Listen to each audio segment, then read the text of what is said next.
Sir Shiv Sena म्हणते की one nation one election जे आहे तर त्याला पाठिंबा दाखवलेला आहे एकनाथ शिंदे यांनी.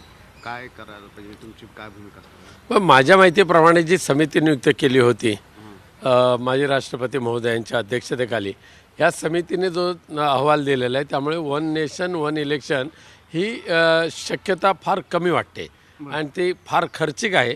आणि तशा पद्धतीच्या प्रत्येक राज्यामध्ये सध्याचे जे काय विधानसभेचा कालावधी वगैरे पाहिला तर सहजासहजी व्यवहार्य ही योजना असेल असं मला वाटत नाही, हा प्रस्ताव असेल असं मला वाटत नाही. बरोबर आहे. कालची बैठक झाली महाविकास आघाडी, त्याच्यामध्ये अर्धा डझन जागेवर अजूनही तिढा बाकी आहे, जिथं की नाही. उद्धव ठाकरे आणि काँग्रेस दावा करते रामटेक, हिंगोली, वर्धा, भिवंडी, शिर्डी. नाही, अवघ्या 6 ते 7 जागा हां अद्यापही चर्चेसाठी ठेवलेल्या आहेत. बाकीच्या बहुतांश जागांवर एकमत झालेलं आहे.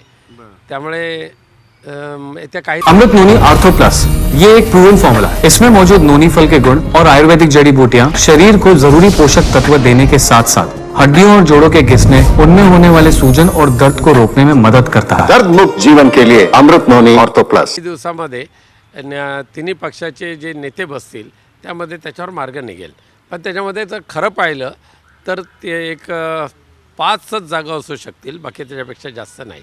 अच्छा, परंतु काँग्रेस ती द्यायच्या मनस्थितीमध्ये दिसते तुम्हाला असं वाटतं? कारण काँग्रेसमध्ये आणि तुमच्यामध्ये रस्सीखेच चालू आहे.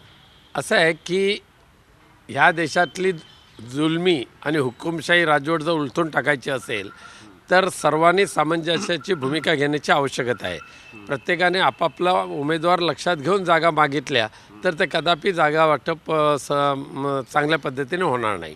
बरं, पण दक्षिण मध्यचा मतदारसंघ असेल, मुंबईचा उत्तर पश्चिम असेल, तर वर्षा गायकवाड आणि संजय निरुपम यांच्यासाठी सोडण्यासाठी काँग्रेस आग्रही आहे.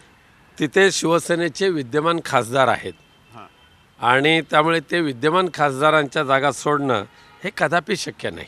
बरं.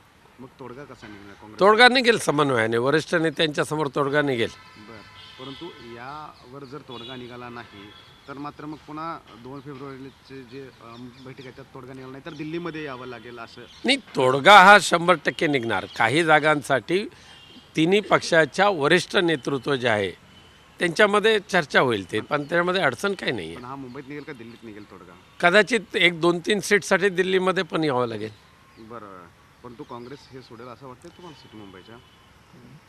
मगाशीच मी सांगितलेलं आहे, कोणी हट्ट धरून जागा मागितल्या तर कदापि मार्ग निघणार नाही. सामंजस्याच्या भूमिकेने आणि वास्तववादी अभ्यासाचा विचार करून जर चर्चा केली तर चर्चा 100% तोडगा निघणार. ठीक. चालेल.